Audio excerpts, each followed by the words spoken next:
satupun negara yang tidak mengalami problem narkoba. Selalu saja ada individu atau komunitas memakai atau pengedar narkoba di satu negara.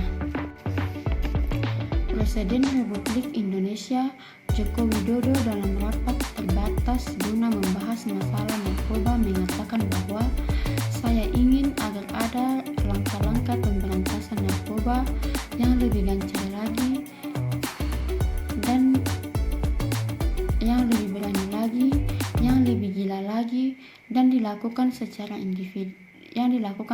terpadu. Adapun strategi operasional penanganan permasalahan narkoba, yang pertama yaitu pencegahan, di mana di sini kita dapat membangun kemampuan dan ketahanan diri masyarakat dalam menghadapi pengaruh buruknya penyalahgunaan narkoba. Dan yang kedua, pemberantasan, di mana kita dapat mengungkapkan dan menindak sindikat kejahatan narkoba dengan menghukum berat dan menyita aset kejahatan narkoba. Dan yang ketiga yaitu rehabilitasi, yaitu dapat memulihkan pecandu narkoba dari ketergantungan atau kecanduan narkoba supaya kembali hidup sehat. Adapun hal-hal yang membuat orang berkecanduan narkoba, yang pertama, keinginan tahu untuk mencoba tanpa sadar dan berpikir panjang mengenai akibatnya. Yang kedua yaitu rasa penasaran dan bersenang-senang sesaat. Yang ketiga yaitu keinginan untuk bergaya-gaya. Dan keempat yaitu banyaknya masalah, baik itu masalah keluarga maupun masalah lainnya. Dan yang kelima yaitu ajakan dari teman-teman, adanya kebutuhan dan pergaulan teman sebaya. Dengan melakukan hal tersebut, kita tahu bahwa ada banyak hal yang dapat dialami. Tentunya kita tahu bahwa itu adalah dampak negatif. Dampak kesehatan itu sangat total, yaitu dapat merusak atau menghancurkan kesehatan manusia, baik secara jasmani, mental, emosional, dan juga dapat merusak susunan saraf, otak, dan organ lainnya seperti paru-paru, hati, jantung, ginjal, dan sistem produksi AIDS dan penyakit lainnya.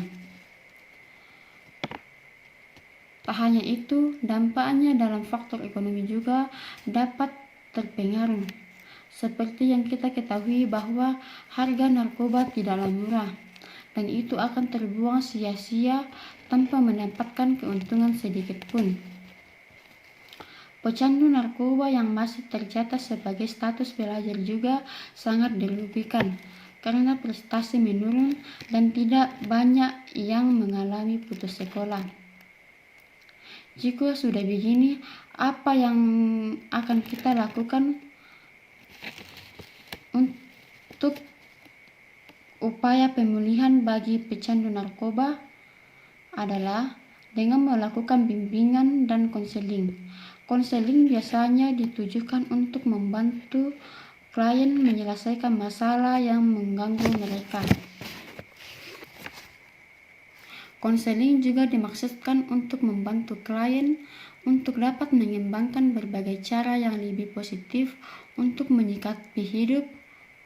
Kebanyakan korban penggunaan narkoba tidak dapat menyelesaikan masalahnya sendiri, sehingga dibutuhkan suatu bantuan yaitu konseling. Untuk mengetahui penanganan konseling bagi pecandu narkoba adalah salah satu bagian terpenting dalam proses pemulihan bagi pecandu narkoba agar mereka dapat kembali melaksanakan fungsi sosial dalam kehidupan bermasyarakat. Bagaimana bentuk proses bimbingan dan konseling bagi pecandu narkoba? Yaitu 1. Konseling individual adalah upaya klien oleh konselor secara individual dengan mengutamakan hubungan konseling antara konselor dengan klien yang bernuansa emosional sehingga besar kepercayaan klien terhadap konselor. pada giliran klien akan berbicara jujur, membuka rahasia batinnya yang selama ini tidak pernah dikemukakan kepada orang lain termasuk keluarganya. Konseling individual bertujuan menanamkan kepercayaan diri klien atas kesadaran diri untuk tidak menyalahkan orang lain atas kecerobohan dan kesalahan dalam mengkonsumsi narkoba, menambahkan kesadaran untuk mengambil tanggung jawab atas perbuatannya yang dilakukan selama ini dengan menerima segala akibatnya, menerima realita hidup dengan jujur, membuat rencana-rencana hidup secara rasional dan sistematik untuk keluar dari cengkraman setan narkoba dan menjadi manusia yang lebih baik, menumbuhkan keinginan dan kepercayaan diri untuk melaksanakan rencana-rencana hidup tersebut.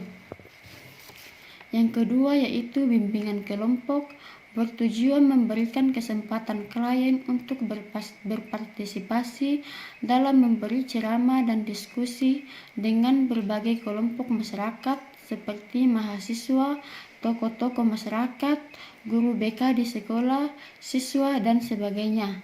Dengan berdiskusi dengan beragam kelompok, diharapkan akan makin meningkat kepercayaan sehingga setelah melakukan konseling, klien menjadi orang yang berguna. Dan yang ketiga yaitu konseling keluarga. Untuk membantu secepatnya pemulihan klien narkoba, amat diperlukan dukungan keluarga seperti ayah, ibu, saudara, suami, istri, dan keluarga dekat lainnya.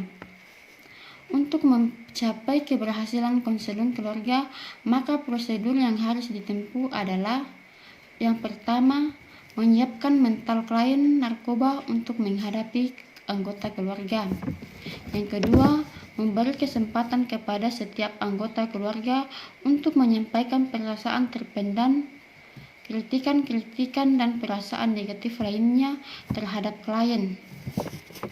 Yang ketiga, selanjutnya konselor memberikan kesempatan kepada klien untuk menyampaikan isi hatinya berupa kata-kata pengakuan jujur atas kesalahan-kesalahan serta penyesalan terhadap masa lalu.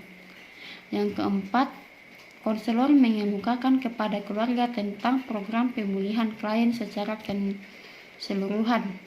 Yang kelima, konselor meminta tanggapan keluarga tentang program tersebut.